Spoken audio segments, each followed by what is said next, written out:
All right, I think we are live now. Welcome to Truth Unto Godliness. This is going to be a bit different from what I'm used to. Let's see, I will just want to make sure I am live as well on YouTube.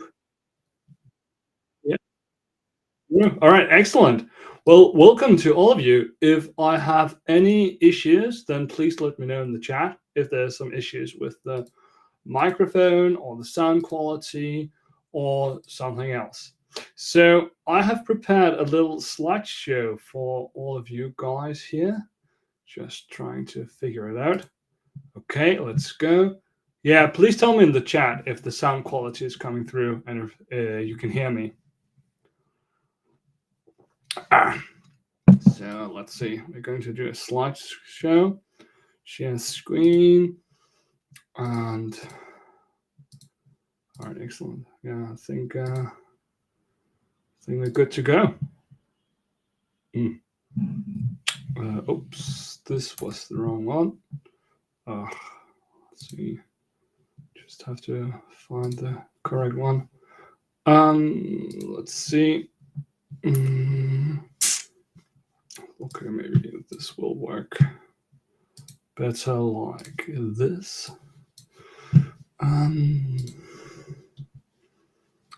Okay, yeah. I hope it works. I just need to figure out here if it works properly. Sorry about the delay. This is the first time for me. It should be able to function here. Yes, perfect. All right, it works. Excellent. So today I want to talk about the Rechritianization of the West, one church at a time. So I think that some of you guys are all aware of the Reconquista project of Redeemed Sumer, who is an advocate of trying to reconquer and retake some of the old mainline liberal denomination and church institutions in the US and try and conquer them back to Christianity. I want to tell a very interesting story here. Oh, somebody's calling me, sorry.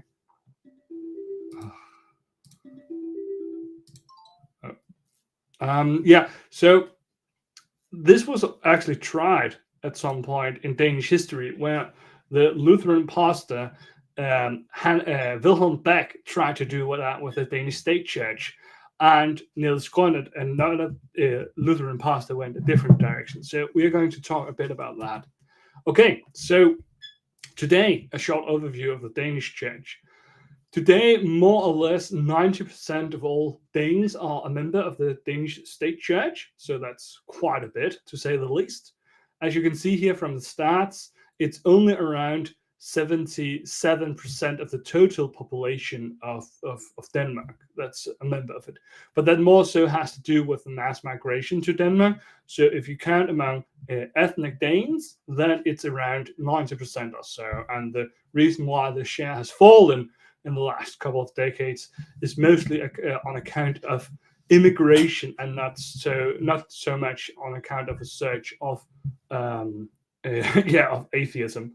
On the other hand, you can also see that, we will see that later, the vast majority of Danes are cultural Christians and are not, in any meaningful sense of the term, either believing Christians, much less so Lutheran Christians. Of the members of the state church, only a tiny minority are actual believers. And of these, only an even smaller subgroup would be called something like Orthodox Christians. Okay, so Danish church history in short. This won't be an in-depth video.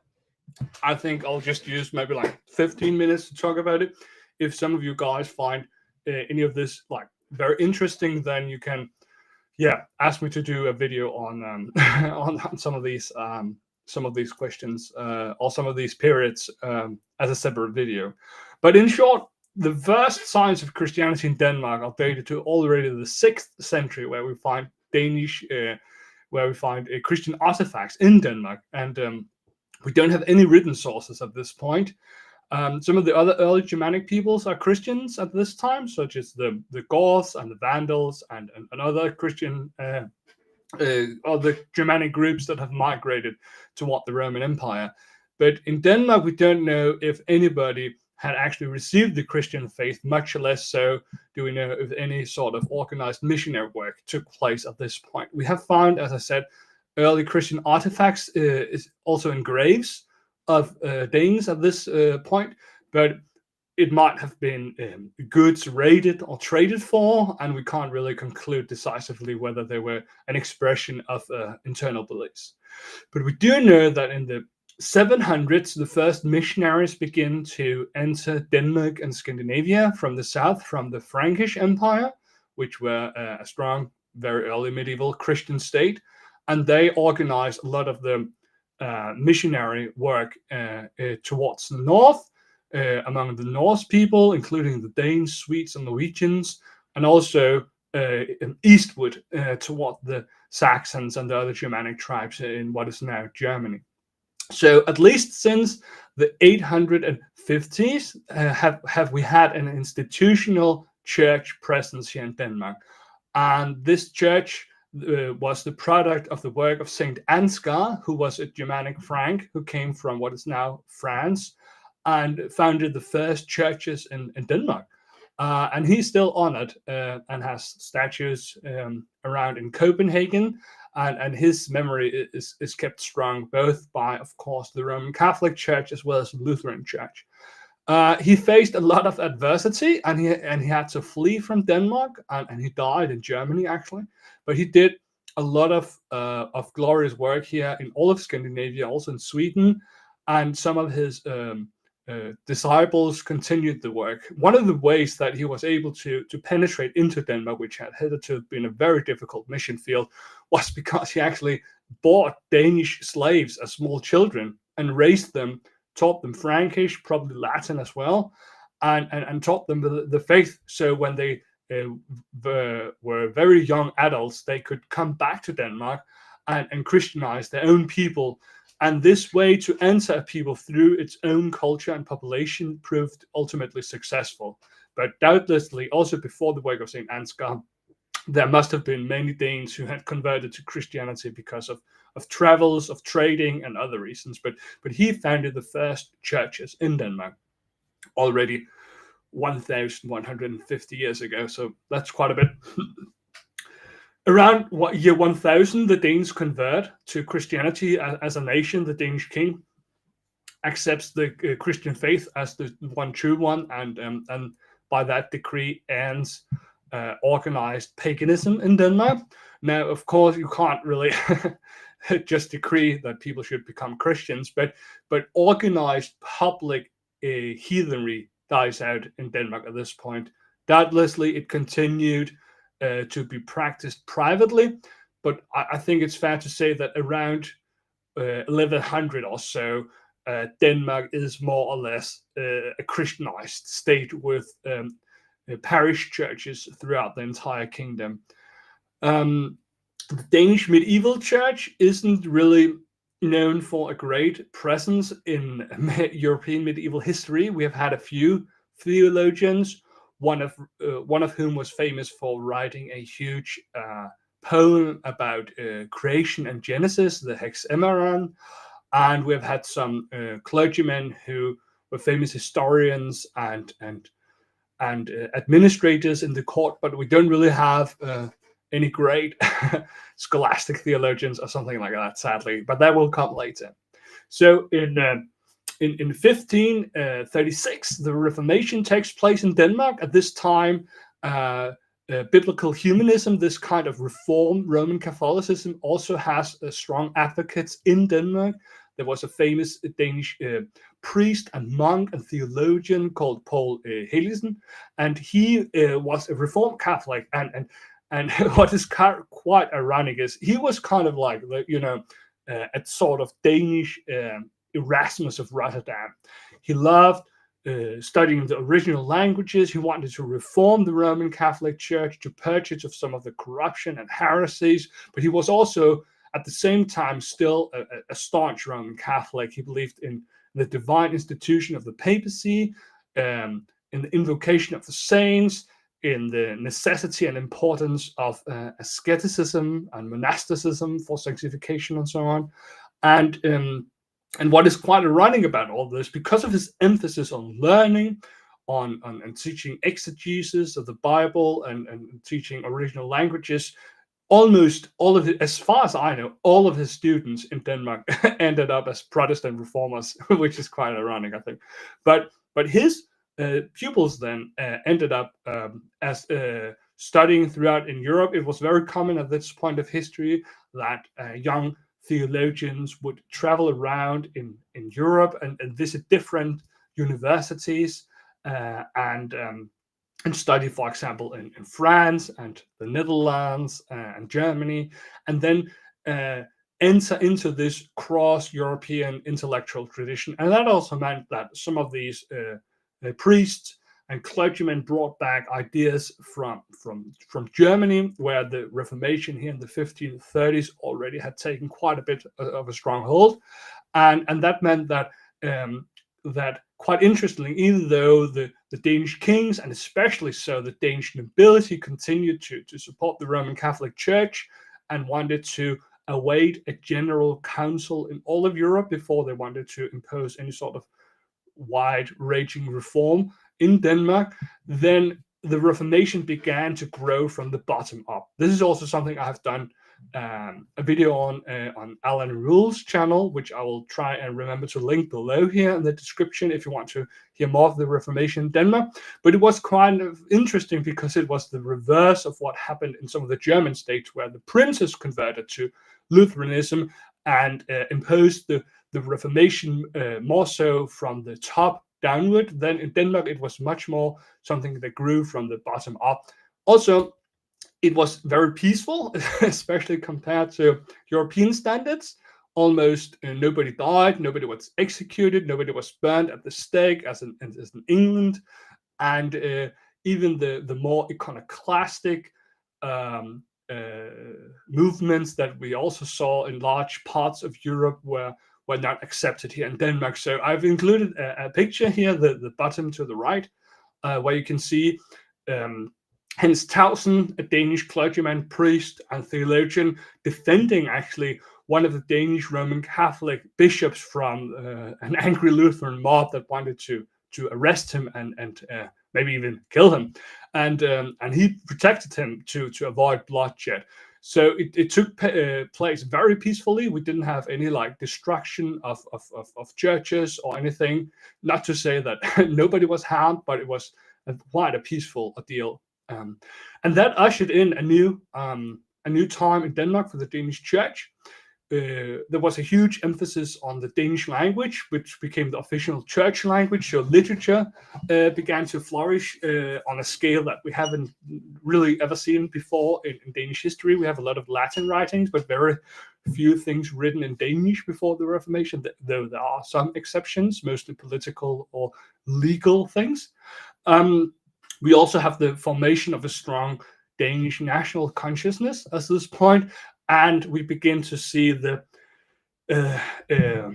stabilization of Lutheran orthodoxy in Denmark at this point. So even though the Danish church never received the Book of Concord on account of some political and local issues, then we were still in full church fellowship with the German Lutherans and of course also with the other Scandinavian Lutherans, and we were seen as a single church with a single confession.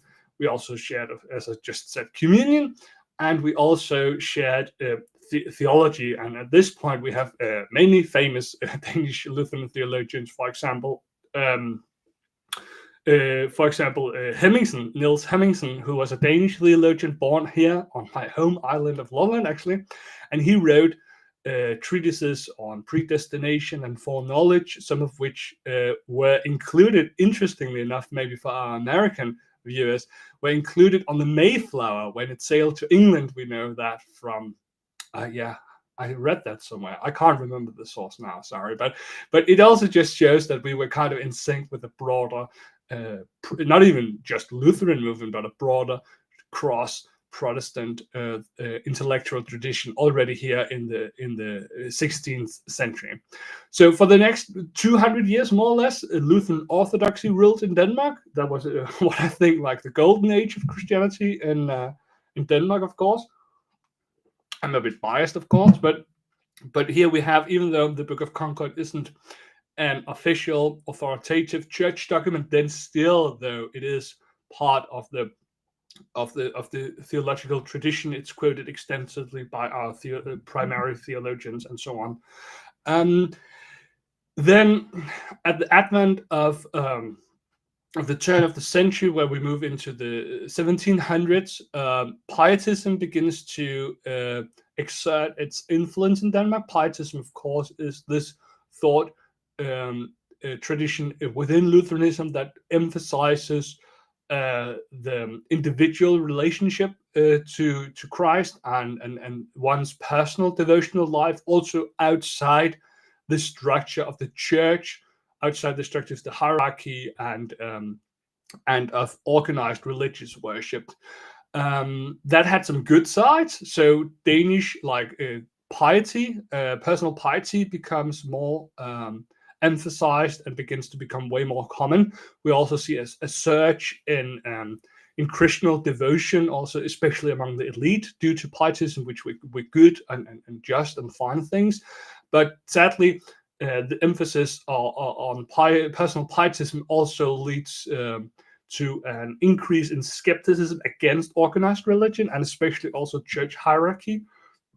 A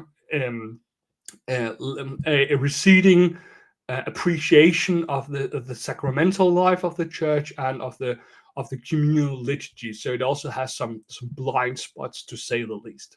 But here in the 1700s, we also have the first Danish organized mission trips to the great world, I'd say. So, for example, at this point, Denmark begins to found churches and go out and Christianize heathen people. So, for example, the Eskimos in Greenland are Christianized and made Lutherans, which I think 95% of them still are to this day. And we send church plants to India, to Tranquebar, and to Ghana, and to the West Indies. So, yeah, the Caribbeans, Africa, and India as well. And until this day, there are some quite large Lutheran churches there, especially the one in India, in Tranquebar. That is by far the largest one. I actually think it has more members than maybe half of the Danish population today. So that is quite a bit. But alas, but we also have here, as the 1700s begin to draw to a close, rationalism begins to become more common in Denmark, and that it takes quite a long time before that begins to influence the average man, to the churchgoers, but it starts with the elite, and here we begin to see a slow decline in the clergy itself, which will become hugely problematic later on. But Denmark, at least on paper, continues to be a confessional Lutheran kingdom until 1849, where with our new constitution, Denmark becomes a constitutional monarchy rather than an absolute monarchy, and freedom of religion is granted here. But not importantly, not equality of religion, but freedom of religion. So now you're free to be Roman Catholic, to be Jewish or Baptist or whatever you want to, but still Lutheranism is privileged in many regards compared to these other faiths. So it's more sort of a personal freedom and not in any way a sort of legal equality between the different sorts of religions. Interestingly enough, for some listeners, then Denmark actually took serious its standing as a confessional Lutheran kingdom here all the way up to the middle of the 1800s. And that is seen, for example, in what may have some of our non-Lutheran viewers shudder with fear, but we actually still enforced forced baptism until the 1840s. And what, you may ask, what's a forced baptism? That sounds crazy.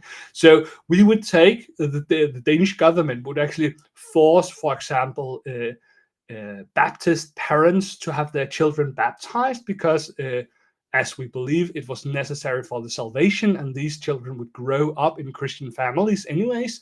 So the government would actually physically remove the infants and baptize them, which was, sounds maybe crazy to my listeners, but it wasn't just something, a reality on paper. This was actually part of the Danish practice at the time. I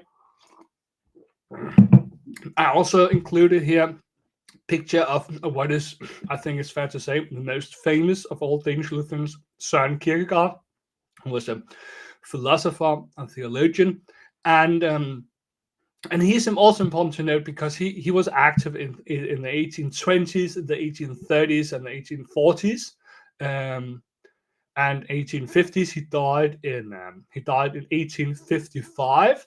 And what is quite interesting, in the 1800s, we see actually a true revival in Denmark.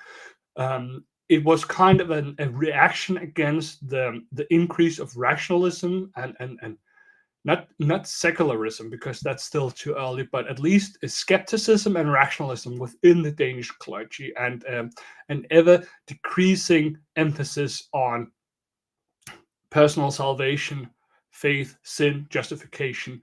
And we kind of see a backlash against that within the Danish population. And a true revival actually takes place here in Denmark. And interestingly enough, Søren Kierkegaard, he was part of this revival in the very last year he lived, in 1855, where he began to write a weekly pamphlet.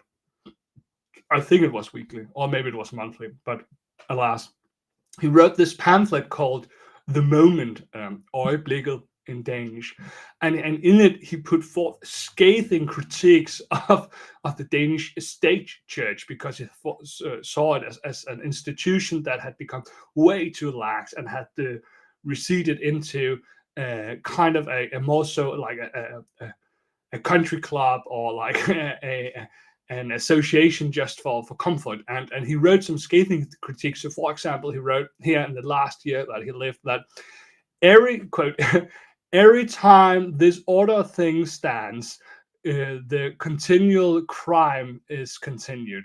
Every Sunday where the divine service is held, one only plays Christianity and hold God for jest. Everyone who takes part in it takes part in playing Christianity and holding God as a jest, and is by that accused in this Christian criminal case. He also had many other quotations where he decries the laxity of the state church already here 150 years ago. And he writes, quote, "In the New Testament, Christ is presented as the savior of the world, and his message is thus: the road which leads to life is narrow, and the gate is small, and few are those who find it. Now, though, on the other side, here in Denmark, where we are all Christians, the road is as broad as possible, actually as broad as all of Denmark, and we all go in by it. And in every way, it is nice, it's comfortable, and the church is so wide as possible. Indeed, no wider gate could be imagined than this, in which all go en masse. And thus we conclude that it is not the truth of the New Testament anymore." So, as a result of this revival happening in Denmark between 1800 and 1900, especially, we find two different solutions presented by some of the leading Lutheran voices in Denmark at this time. On the left side, you find the Danish pastor Wilhelm Beck, who is the founder of, till this day, the largest and most important Lutheran theological movement called Indre Mission, which means inner mission or internal mission. So we might be a bit cheeky and call it Christian Jihad. And Christian Jihad or internal mission is a movement that tried to, in a radical manner, take back the state church and bring to fruition Redeemed Suma's Reconquista project. So how did it do that? So first of all, it tried to mobilize the lay members of the state church by emphasizing the importance, both on the one hand, sacramental ecclesiastical life, so the importance especially of baptism and the Eucharist, as well as continual weekly worship services in the state church, in the liturgy itself. So that was very good. But on the other hand, which is also what proved to be one of its great strengths, was its focus on the small individual groups and collectives of conservative Christians. So at this time, in this century in Denmark, literally thousands of church, well, not church halls, but mission halls, we call them in Danish, or mission houses, were built. So in even the smallest villages, and sometimes in the like middle-sized towns, you could have multiple mission houses built, which were kind of, like school classroom-sized buildings where people would gather once a week and pray together, sing psalms together, and be catechized. So there was a heavy emphasis both on the centrality of remaining within the state church, of using the sacramental life, the church life, but also, in addition to that, having a weekly gathering where people would be catechized and people would be strengthened in their faith.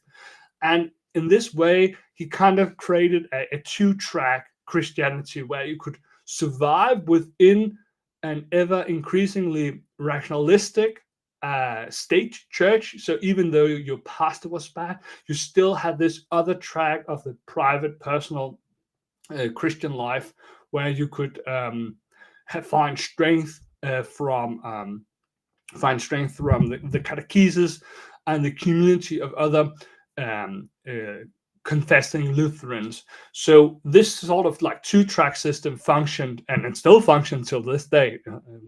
Indre Mission is still by far the largest sort of Christian conservative movement in Denmark. So that's quite interesting. But not everybody went this way, actually.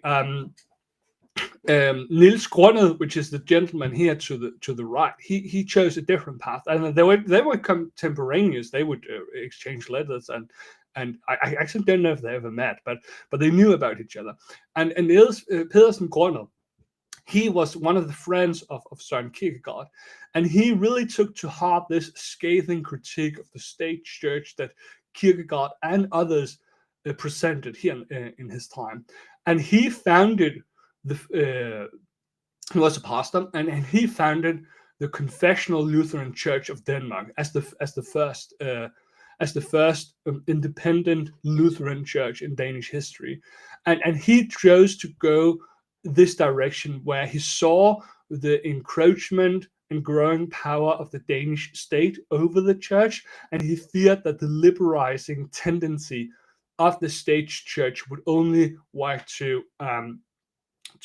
weaken the believers who chose to remain, and that it would contaminate those who were in between, the moderate members, we might say, and it would in time drain Christianity of its strength. Better, he thought, to present a purer, stronger church that stood on a confessional foundation that was not up to debate, that was obligatory and could not be changed or departed from.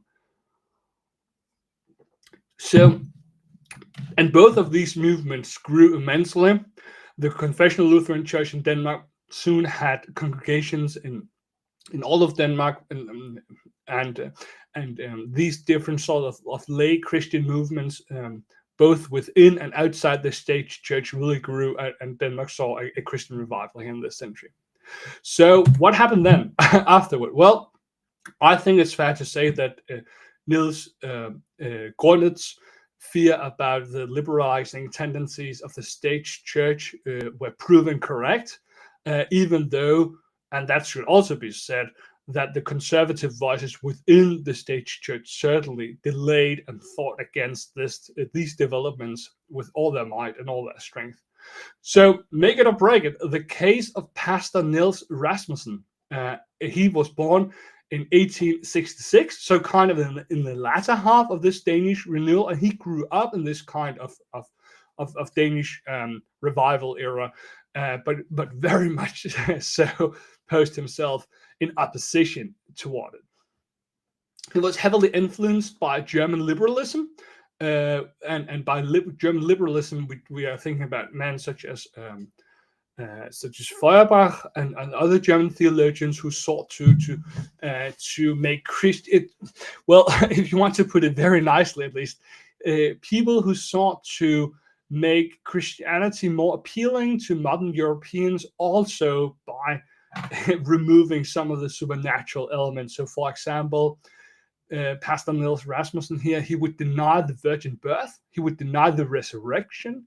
He would say that Christ was only crucified as a, God forbid all these blasphemies, but the Christ was only crucified as more or less a coincidence. Instead, Christ was more like the great moral teacher. He was the ideal we should strive towards. He had a lot of wisdom, but you find here some of these, which nowadays are very common viewpoints, sadly, in liberal circles. But if back in these days, they were the arrow, the spear point of liberalism, and they were quite extreme. So he was charged with heresy by the Danish Synod of Bishops in 1916. And I don't think they posed an official declaration of heresy or something like that, but they wanted him to retire and forbade him to take in church offices within the Lutheran state church. And the Danish government at this point refused to allow it. We had the Minister of Church Affairs, one of the departments in the Danish government, headed by Minister Thorvald Poulsen, who defended Nils Rasmussen, Pastor Nils Rasmussen's, what he said was his right to serve as a pastor within the state church. And it was the wish of the government that the Danish state church should be a tolerant, open, and broad church that allowed very many different viewpoints to coexist within the church body, even though the bishops wanted him dismissed. The case actually came to the Danish Supreme Court in 1916, and he was acquitted. He was acquitted, and I think that this is one of the earliest cases where we kind of have like a hard date to point toward one of the episodes that kind of show that the Danish state church, at least as a Lutheran institution, an Orthodox Lutheran institution, ceased to exist. Because what does this mean? Well, a bishop, he's an overseer, he's a teacher, and if the government forbids him to exercise his office of oversight in the church, well, then it's very hard to see that the church can still function and exercise its authority to teach, to reprove, to rebuke. And as I write here in the conclusion, I think this is more or less a de facto, if not de jure, destruction of the office of bishop within the state church. And it's a example of state coup within the church. Well, this development continues. So in 1948, the first females are ordained as priestesses within the state church already. And this really sad development continues. In 1976, Pastor Ruben Jansen is dismissed for requiring catechesis for parents who want their baby baptized. That is to say, of course, here in the 70s, a lot of Danes don't really know what Christianity is about, what Christianity means, what is the central tenets of the faith, and so on. And as a counteraction to this lack of knowledge and lack of formation by members of the state church, this pastor from Jutland, Ruben Jansen, he required that parents who wanted their infants baptized, they had to go through catechesis themselves, because one of the things you have to assent to when you have your infant baptized in a Lutheran church is that you will bring him up in the Lutheran faith. And you can't really do that if you don't know the faith. And sadly, he was dismissed. He was fired and dismissed from the church, and could no longer serve as a pastor there in 1976. In 2012, a different minister from the same party, the party was called the Radical Left. It's a social liberal party in Denmark, very old, sadly, but an Indian immigrant who served as the minister for church affairs in Denmark. He decreed by vote of parliament that the Danish church should institute a ritual for homosexual weddings within the church. And all the bishops assented to it. I think we had like 10 bishops. Oh, I should have looked that up, but all the bishops assented to that decree except 2, and one of them was a female bishop. So crazy times.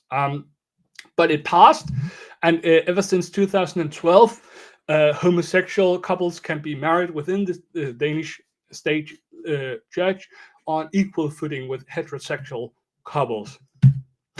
All right, so where is the church today in Denmark? Well, I think we can divide it into different camps. So, for example, we still have a conservative wing within the state church. That's important to emphasize. For example, Indre Mission, internal mission, Christian Jihad, is still quite big, and it still has a strong voice within the Danish state church, where a lot of pastors, it's a small minority, of course, but a sizable minority are still associated with it and stand for a more traditional Christian approach.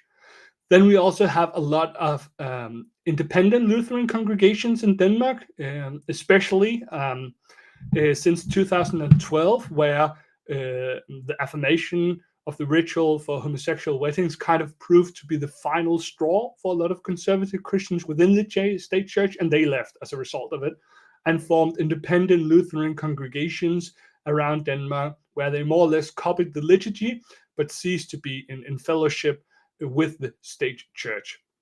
We also have seen the growth of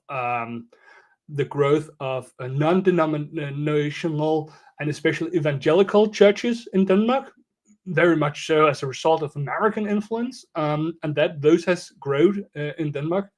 And of course, we also have Roman Catholics in Denmark, but not a lot. Less than 1% of the population is Roman Catholic, and most of those are immigrants, recent immigrants. And it's the same with Eastern Orthodoxy.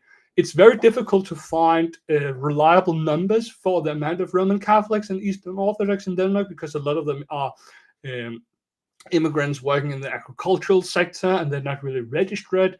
So it's difficult, but those are quite few and far in between.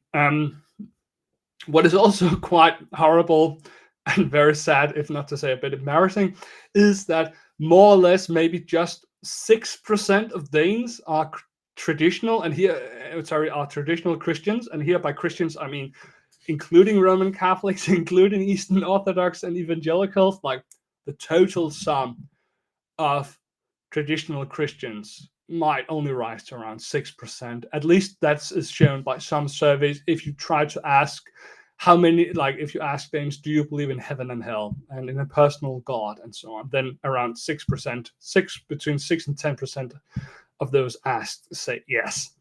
That is not to say that Denmark is an atheistic country. By no means.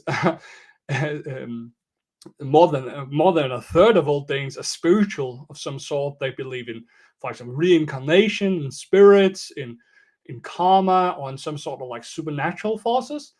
Maybe only 1 in 5 Danes are atheists in any meaningful sense of the term.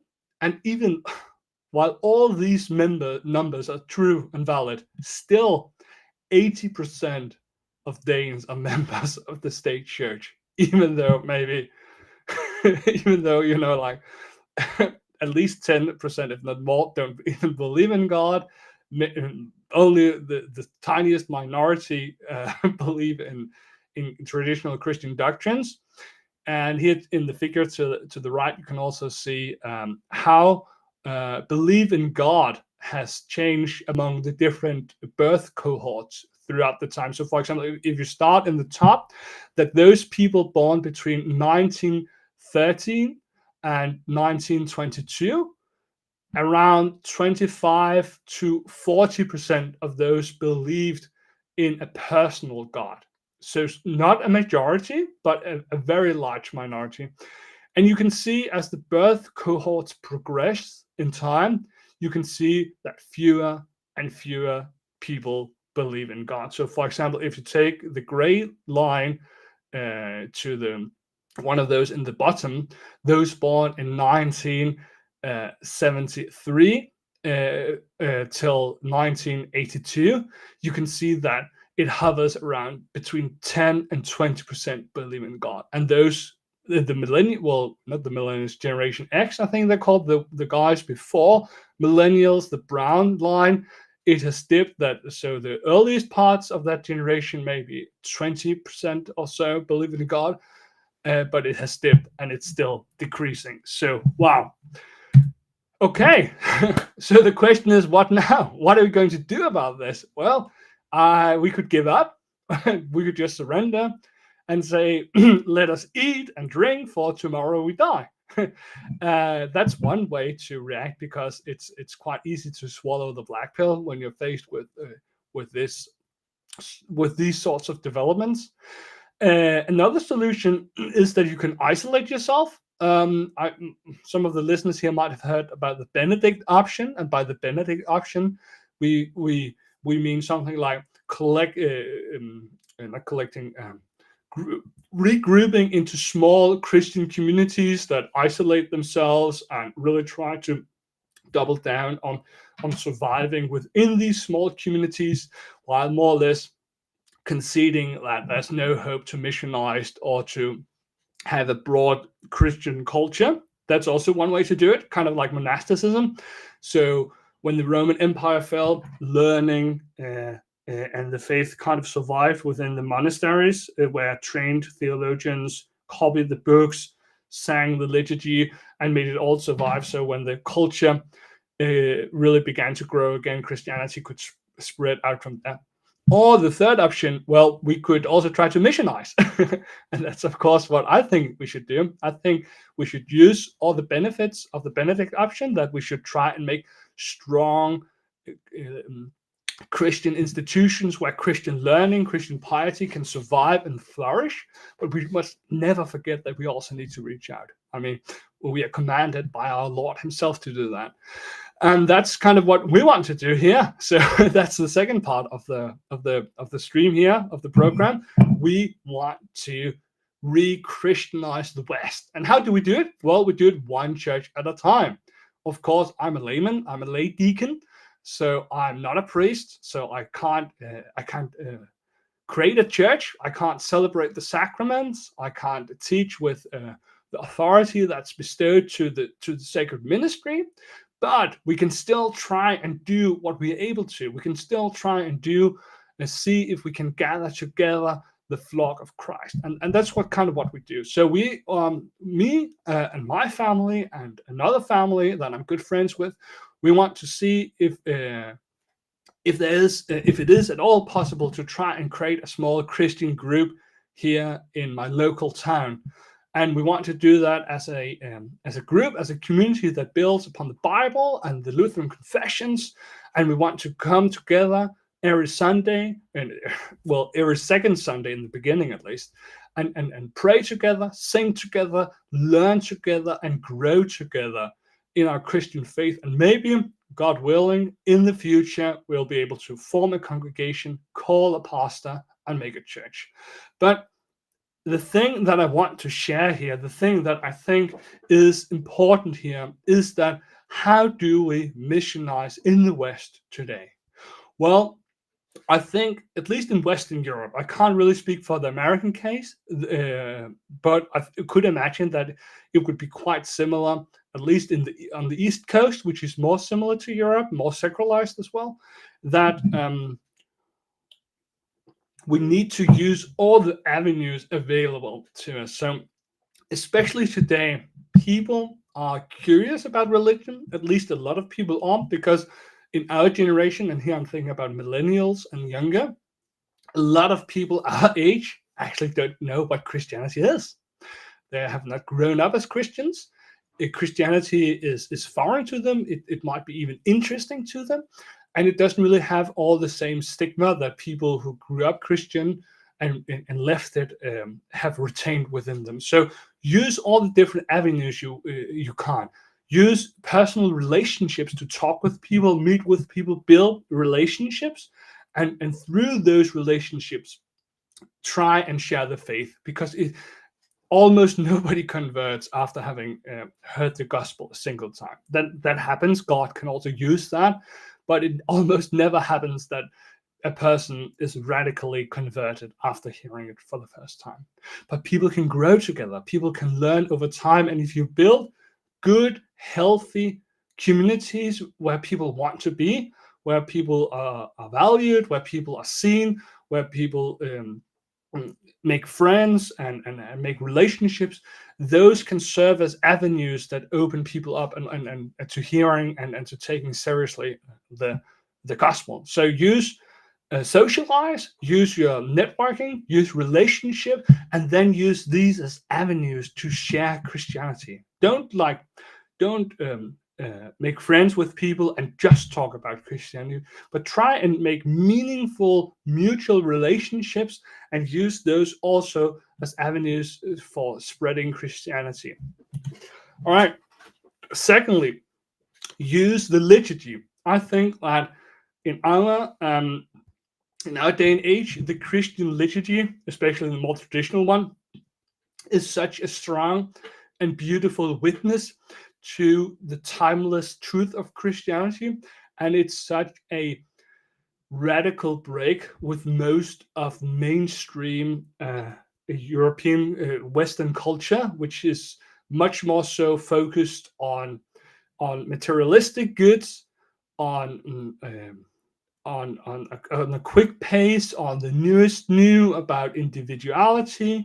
Then the liturgy is such a countercultural expression that its utter transcendence and its utter alienness can actually intrigue people and make them curious. So, because the liturgy now in our culture stands as something that really speaks from beyond, from beyond our day and age, from beyond our individuality, from beyond our very superficial modern way to approach things and goods and ideas and entertainment. Because it's so radically different, it actually, I believe, strongly believe, that it really speaks to something deep in us, something longing for meaning, for historical rootedness, for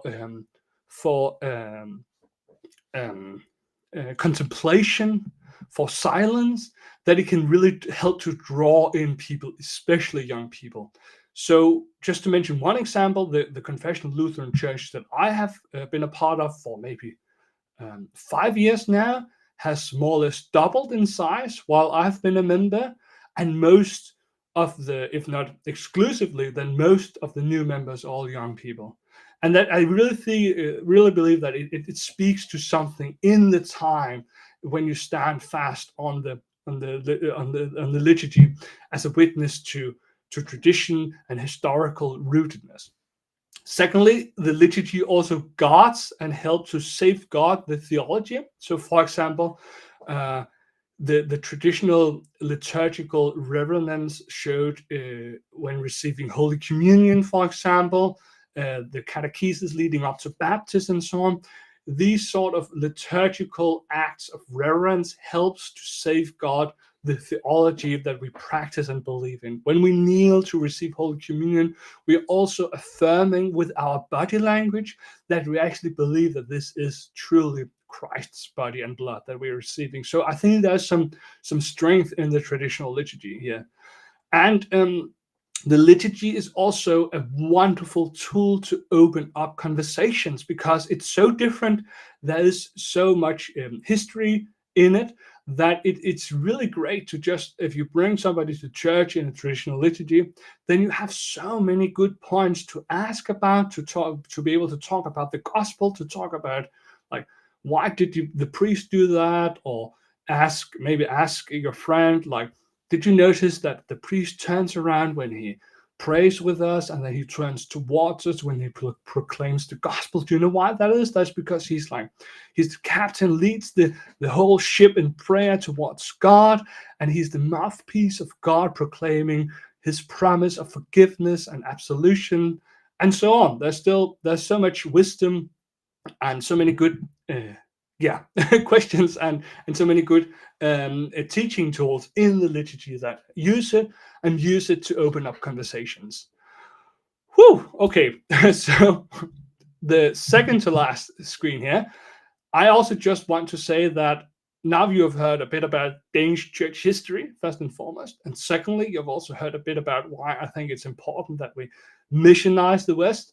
I want to do that in Denmark. I want to share the gospel with my fellow Danes because we have, at least as a people, left God, and I feel a special calling to share this gospel with my people who have given me so much and that stand so dear to my heart.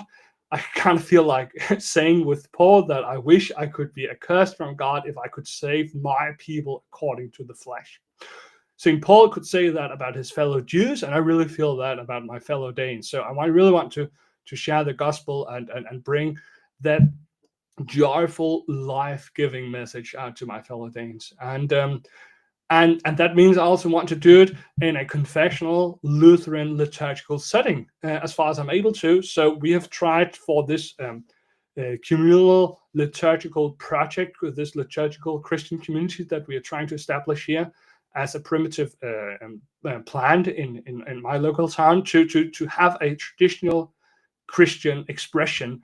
And we I just want to say, to grow that, and we want to have the tools and the means to make that available to people, to the average Dane, also in 2025 in the middle of rural Denmark. And that, of course, that's a bit expensive.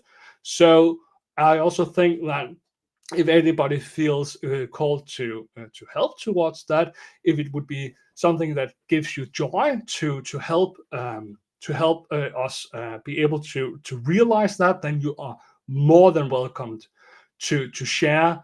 If you have the generosity of time to pray for us, to pray for the project, and you also, if you want to and feel called to, also help us financially if you want to support it economically. I also just want to say that there's, of course, some theological considerations. I'm a lay Dane, so we won't be celebrating any of the sacramental parts of the liturgies, of course. We'll have lay services, which are more akin to evening song, or what we also call reading services that we have seen in vacant parishes, for example. So we will mostly congregate around the singing of psalms, prayer, scriptural readings, and exposition of these readings. And that is all to try and do, all to try and see if we would be in the future able to ascertain whether it's possible to form a congregation. Only the future will tell. Maybe we'll know in a year's time.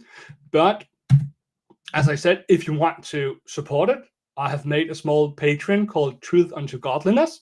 If you think that you have benefited from some of the work I've done here on YouTube or on Twitter, then your generosity through through prayer, if you have good advice, if you have some written resources about church planting as a Lutheran, then I would be so happy to receive those.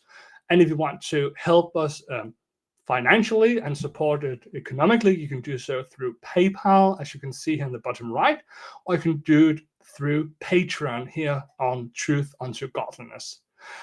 Whew. And all that said, if you have questions, then I'll hang around a bit for Q&A and take any questions, hopefully also relevant questions. But if you want to ask about anything, then I'm able to stick around. But I just want to say that I'm so hopeful for this project. I really believe that this is what we need today.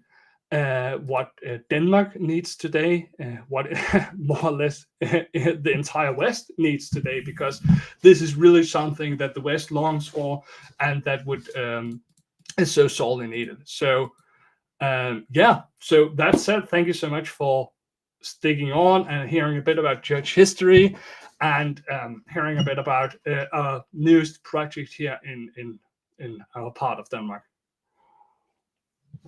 If you have any questions, then feel free to post them in the chat, and I'll just check out the chat here, see if any have comment. Yeah, Søren Kierkegaard is quite a cool name.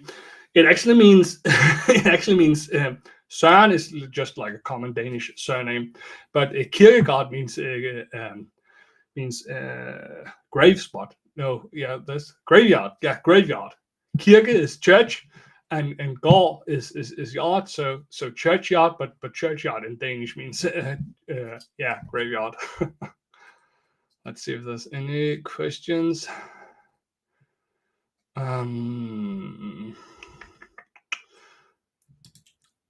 Yeah, thank you. I hope it was beneficial. Also, also finding out some of the history here. And yeah, I will I will of course put some of the links in the description as well, if you have any desire, both for some of the videos I've done about the Danish Reformation, as well as additionally also the sorry, I just lost my train of thought. Also the some of the threads I've done about early Christianity in Norse pagan times, and of course also some of the links to Patreon and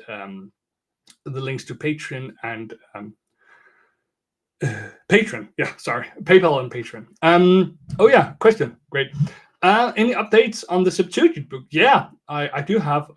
So it has been quite a difficult and slow process. I think there's been some